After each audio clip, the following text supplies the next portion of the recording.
welcome back. It's Farm to the Show. Paul Yanish back from his one-day scratch from the starting lineup yesterday. Came down with a stomach bug. Welcome back, Mr. Yanish. Again, you know Paul, man as deep as the ocean, lover of all things Chex-Mex and crossword.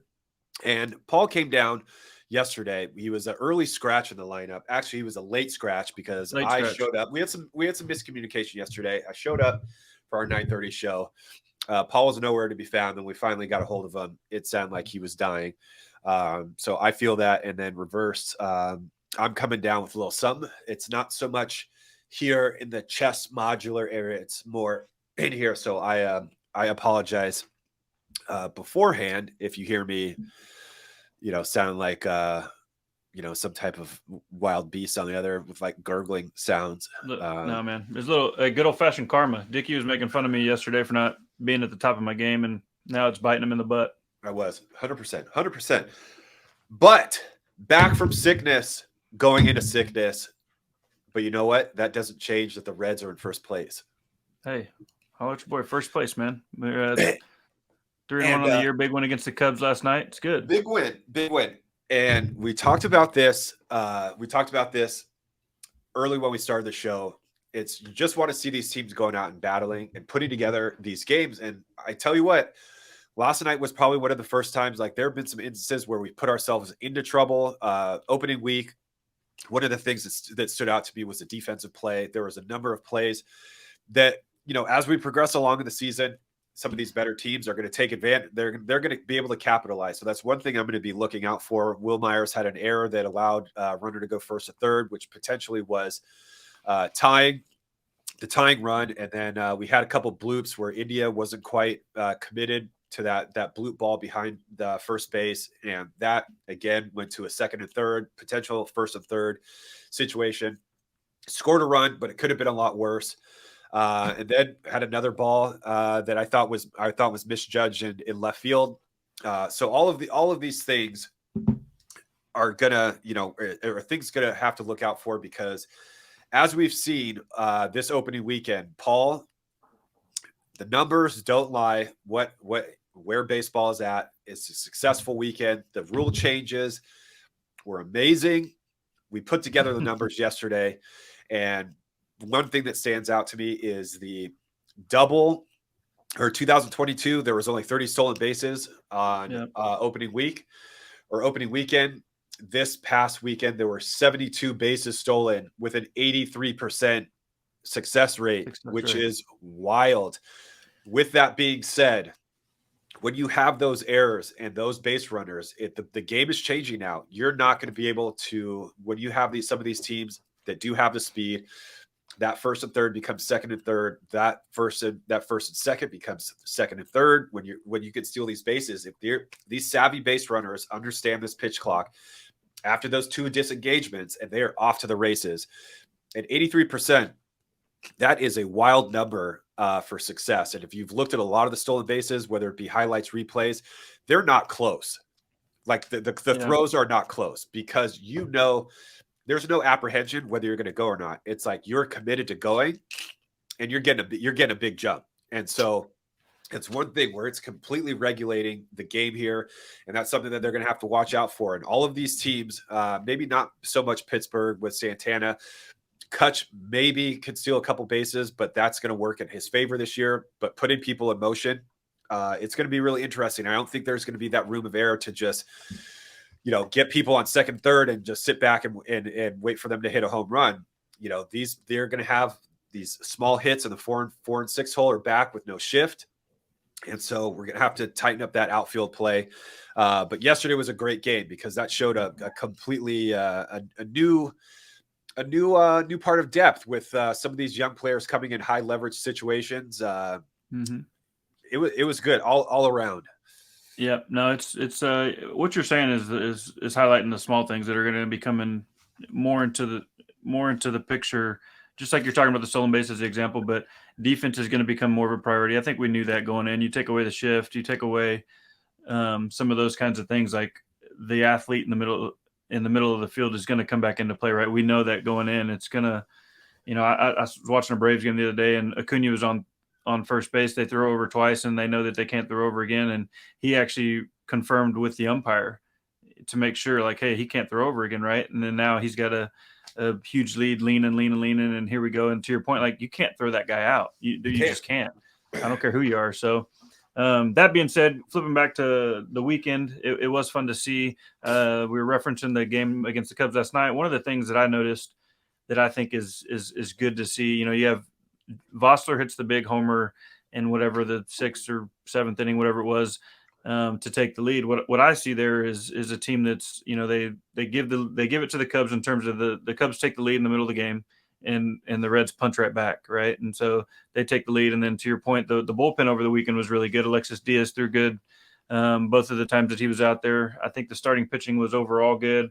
I think that everybody will be excited as those guys get stretched out and become a little bit more efficient, so that they can get a little deeper into the game, hopefully, to take a little bit of the burden off of the bullpen. But overall, a bunch of good things. I think at the end of the day, if you're looking after 4 games and you're 3-1, you got to feel pretty good about it.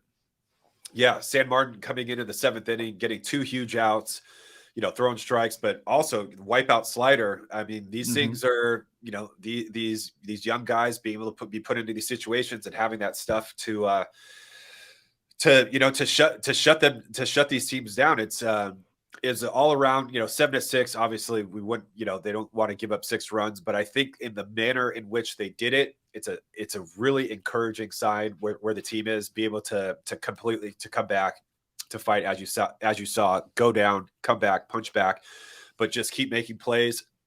They got away with one, what potentially ended the game, which would have been a double if we're honest. So, I mean, if you look at the absolute laser that was hit down the line late in the game, right, with first and second, like, that changes the game. That's a 2-run double right there. We're going into the bottom of the 9th down by 1. So, yeah, but he caught it. So, but he caught it. And, with the emphasis on base running, Jonathan India had a couple instances homers this weekend, going to homers, first and third, ball off the end of the glove, going second home. Like, that's the type of stuff that's going to keep this team in games this year. So, all around, very encouraging. One question I do have is, last week we talked about opening week, the excitement, the grandeur of Cincinnati opening day. The parade. It's the oldest team in baseball, and the picture circulating was just the mass of the Paul. Right. Have you been to the new? Have you seen the new entertainment area at Great American Ballpark? I haven't been up there. No, have not. It's phenomenal. It's phenomenal. It's this summer, though, I think. That's right. It's phenomenal. So they have, all the streets, restaurants, team stores. So right where we used to, right around the corner from where our player parking was, there's a whole alley. It's a great area. And I think it was so long overdue. And I think it was a big addition around for All-Star game. But opening day, like, that place was completely packed, shoulder to shoulder, sellout crowd, everybody's coming out.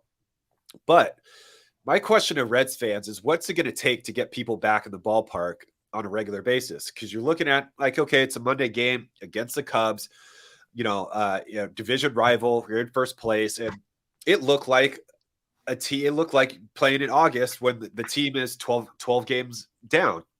So my question is, and we had discussed this, is what do you think that's attributed to? And this is a question for Reds fans, and feel free to comment on the YouTube comments or whatever. But I'm super curious. Baseball's fresh, it's new.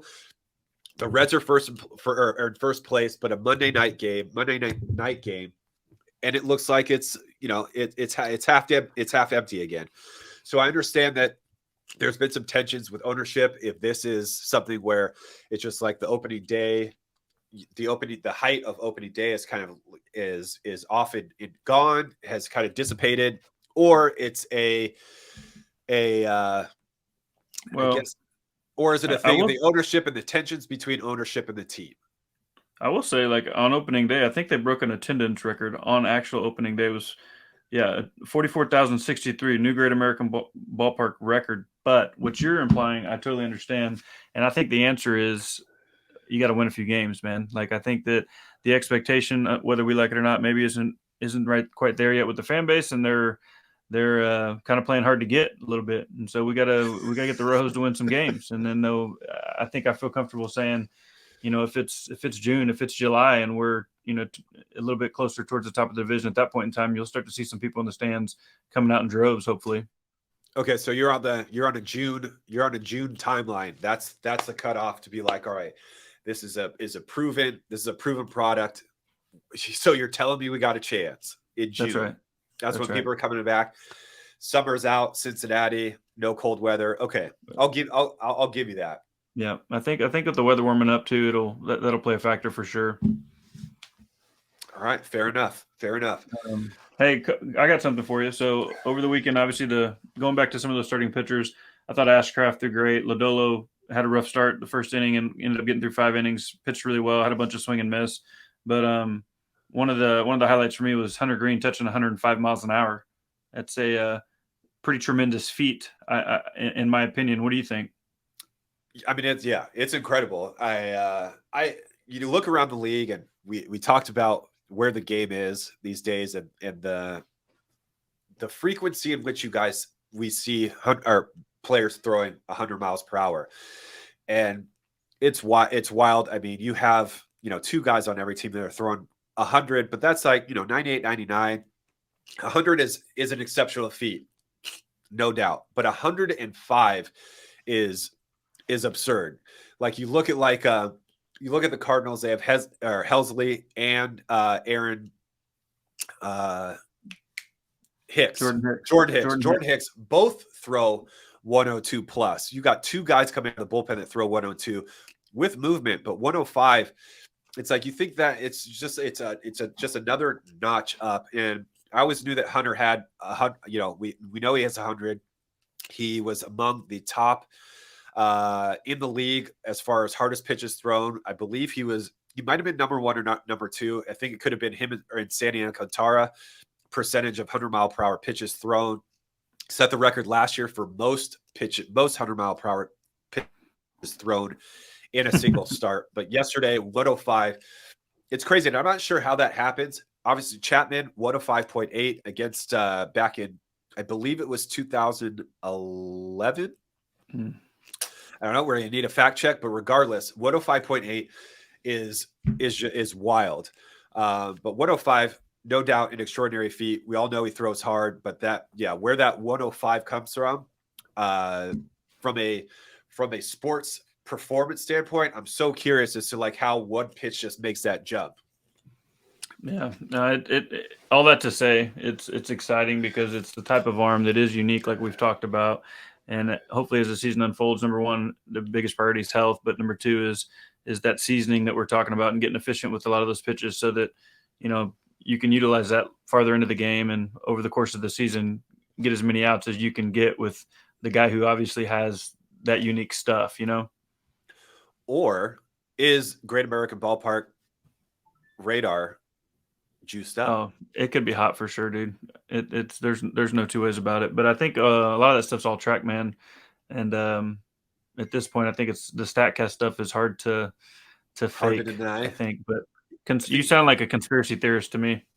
Yeah, I think. Well, that was my argument yesterday when I went on. We talked about it. We briefly touched on it, and at this day, with the analytics and the technology, there's no 2 ways around it. It's not like back in the early 2000s when playoffs hit and everybody's suddenly throwing 97, 98, and they've been sitting at like 92 to 94 all year. And it's just the TV stations bumping up the gun to make it look, sure, baseball's more exciting and everybody's amped up. No, but that's a legit 105. And the best part about it, I shot Andrew McCutcheon a text the other day, and his response to seeing the 2 hardest pitches in baseball history at 105.8 against Chapman, and I believe it was 2011, and to 105.3 against Hunter Green. And his response was just, baseball is just so much fun sometimes. And I don't blame him. He's probably going into the final year of his career, maybe. And, it's not getting any easier. He said, it's just like, I might be getting out at the right time. These guys. Yeah, right. And it's more frequent. It's not just the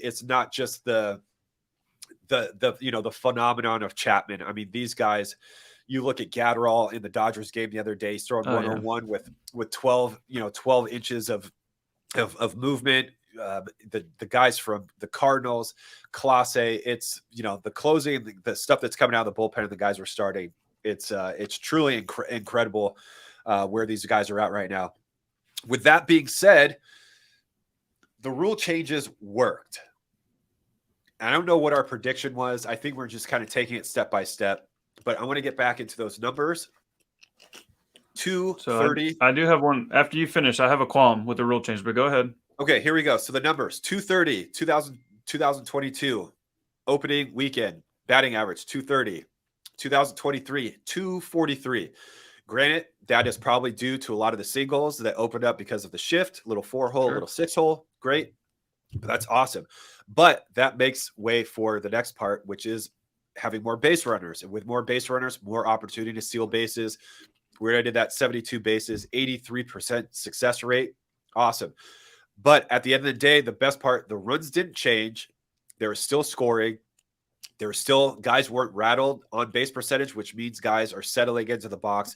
They're not panicking. They're not chasing pitches.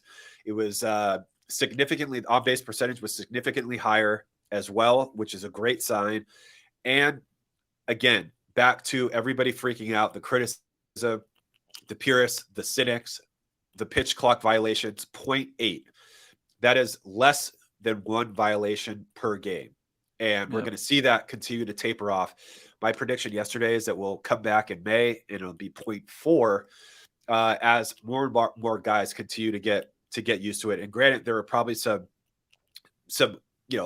unconventional circumstances for many of those pitches, whether it was like tying a shoe or dropping the ball or taking too long with the whatever. So we'll see that play out. But all around, big win for Major League Baseball. Average game time, 2 hours and 34 minutes compared to 3 hours and 8 minutes in 2022. It's awesome. It's so great. Yeah, huge win. Yeah, huge win. Huge win. Now, if we just get Major League Baseball to stop using the word swagger and sounding like a 50-year-old man going to a high school dance, be like, hey, what's up, guys? What's the hip dance to do? As soon as we can stop that, yeah, we'll be all good. But if I see one more commercial with swagger trying to get these young kids back into baseball, I'm gonna lose it. It sounds like you need to write a strongly worded letter, bud, is what you need to do. I have Rob's address. Hey, one qualm. Okay, so the Mets game, Pete Alonso's on first base. I think it's like a McNeil, I believe, was at the plate. I don't know if he was stealing or if it was a foul ball and he ran or whatever the case was. I'm pretty sure he was stealing. Anyway, he took his time getting back to first base, okay, to the point that the home plate umpire actually called a strike on the batter. Oh. And I was having some trouble with this. I'm like, I hadn't seen this happen yet. Buck Showalter comes out, obviously, and asks for the explanation. They were less than satisfied. It ended up not being a huge deal. McNeil gets a base hit up the middle. They score a run. And it wasn't a huge deal, but it was a unique circumstance where the base runner that was at first base runs to second on a foul ball, is now having to go back to first base. According to the home plate umpire, did not get back to first base in the appropriate amount of time, calls a strike on the hitter. Now, I'm sorry, bro, but if I'm at the plate and you take your time getting back to first and I get a strike on me, I'm not real fired up about it. No, absolutely not. And I think that's, like you said, that's one of those unique circumstances that we saw early in spring training where guy, wants a new ball and he got penalized for asking for a new ball. And the fact of the matter is, like, that's going to come down to umpire judgment to control those situations, to give the proper time to, all the players that are, in order there. But that's going to be one of those things where it's not necessarily going to be about the true violation. It's going to be about how the umpire perceives the construct of time. Okay. Rhys Hopkins, last year when he got knocked down during the playoffs and ends up hitting the home run right after, when you get buzzed in the tower, like, that's going to be something that you're going to have to shake off. Or even looking at McCutchen almost getting smoked by 105.8. If you ever see that highlight like that, I mean, that's a terrifying thing. You're not just going to jump right back in the box. You got to have at least some time. Hey, take your time, come back, helmet comes off. It's going to be up to the umpire. Okay, let's hold, let him get comfortably back to the base. I'm not saying you have to sprint back because it's just not necessary. Foul ball, get back to the bag.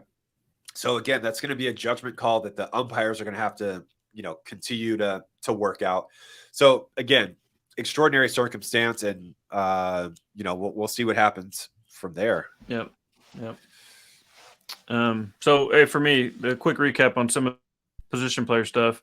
Vossler, obviously, he's been off to a good start here this weekend offensively, come up with some big hits. Homer, the Steer over at third base is off to a good start, playing good defense, swinging the bat well. India's doing what I think that they need him to do early in the season. The one thing to highlight is the Barrero kid coming out of the game with the hamstring injury. Newman plugs right in, gives him solid defense, couple good at bats. I think his versatility early in the season is being showcased, which is good. But overall, and Tyler Stevenson swinging the bat good off to a good start. So I think those are some of the, on the position player side, some of the good things that in accordance kind of with the defensive side of stuff that you were talking about earlier. Yeah, absolutely. And Stevenson, and there were really good swings. A lot of the hits, I mean, there were some pitches and down and away slider. It was just really the pitches that he were hitting were tough pitches. So that shows that he's in a good place right now. But the fact that Newman coming in, hitting that big home run, showing some pop, it shows versatility and depth into that bench. And I think that's an exciting piece. And that's, what you ask. It's unfortunately Barrera goes down so early in the season, not what you want to see, but you do want to see what's, how the bench is going to respond and how the team is going to be able to plug and play throughout the rest of the season. For sure. Yep. No, I think overall it was a good start to this, or is a good start to the season. Excited to see what the rest of the week holds. The one other thing over the weekend, last night watching that game, you got Barry Larkin on the telecast. The unveiling of Barry Larkin Way up there outside the ballpark is pretty cool. Well deserved. Do you know which street it was? I don't. It's Barry Larkin Way. Well, I mean, there's 4 streets surrounding the stadium. I was curious as to which one it was. It was one by the museum. Is it one right in front of the home plate entrance? Because I also feel like it determines like which one they want to give you. Like, is it the main way? Not to take away from any, from Barry, but like how prominent is the street? Is it just like the little alleyway we return to go into the player parking? Right. It's like Chick Hearn Lane here. Chick Hearn Lane is literally like the boulevard, the big street right in front of Staples Center. And, that's kind of putting you at the tippy top. But I'm not sure. But what I do know is that Barry was a tremendous player and has since been a tremendous ambassador for the game of baseball. So having the opportunity to get to know him was pretty cool. And I'm excited for him. And it's cool to see that he's still doing some things to help push the game forward. No, he's doing tremendous work in the community, especially around youth baseball and, getting underserved youth out. It's something that I think we were both involved in, the Reds community program and their baseball league. And it's something that I was really involved in when I had my hand and wrist surgery in 2010, and to see that up close and to see Barry has taken that to the next level. Understanding not just the position that the Reds have in these organizations and franchises to impact their community, but also to bring baseball, baseball back to the masses, where, as you've experienced being a travel ball dad, is that is of concern is some of these kids that really do love the game and essentially don't have the same access and getting priced out of the game where they're not being able to be on a travel team. So that's it's awesome to see. For sure. So are we still rolling 26? Are we shutting out? Yeah. What do you got? I don't know what else. Go. What do you got? No, man. Like I said, I think it's a good time to be a Reds fan. First place, young guys are playing good. The one thing we failed to mention was former teammate Joey Votto hit a homer in his first appearance on the rehab assignment. That's right. I talked to Joey last week briefly, just trying to get his rehab schedule. And then he pops up the next day, hitting an absolute bomb. I couldn't tell where exactly they were. I think they were in Nashville. That's right. Super encouraging. It's nice to see that Joey is staying with the same upright stance. I know for the last couple years, you could see him kind of go back and forth, but coming in with a plan, being in that super aggressive upright stance, Not a tremendous run around the bases. He looked a little shuffly, robotic, and I think he was just trying to get around as fast as possible to take it to the house. But really, like, the swing looks great, looks confident, and those are the things that you're looking to accomplish when you're on rehab. No doubt, no doubt. Hopefully, like with a couple of those guys that we've mentioned, Joey and Senzel in particular, hopefully they are on the mend and back sooner than later. And if anybody has some remedies for a stuffy nose, please drop those in the comment as well, because I'm not sure if it's getting worse or better, but I could hear it in my headphones. I wonder if I sound as stuffy to everybody out there as I do in my head, or maybe my mind is playing tricks on me. Yep, you're just you're domed out, as they say. You sound fine, Dickie. Don't worry. Okay, good. There's a lot of pressure. I got the camera on me, and I know this is going out to the public, and I feel like I'm about to suffocate. So, again, thanks for hopping on with us this morning. Paul Yanish, Chris Dickerson. This is Farm of the Show. We'll be checking back in with you next week, but we're going to leave here with the Reds at first place. They're going to continue this series against the Cubbies. And who do they have after? It's a good question. I need to look. I'm not sure. Well, until then, we'll see you. Go drop us a comment. Check us out on YouTube. Go subscribe and like our podcast, Farm of the Show, streaming now on all platforms. Once again, Farm of the Show. We are out, and we'll see you next week.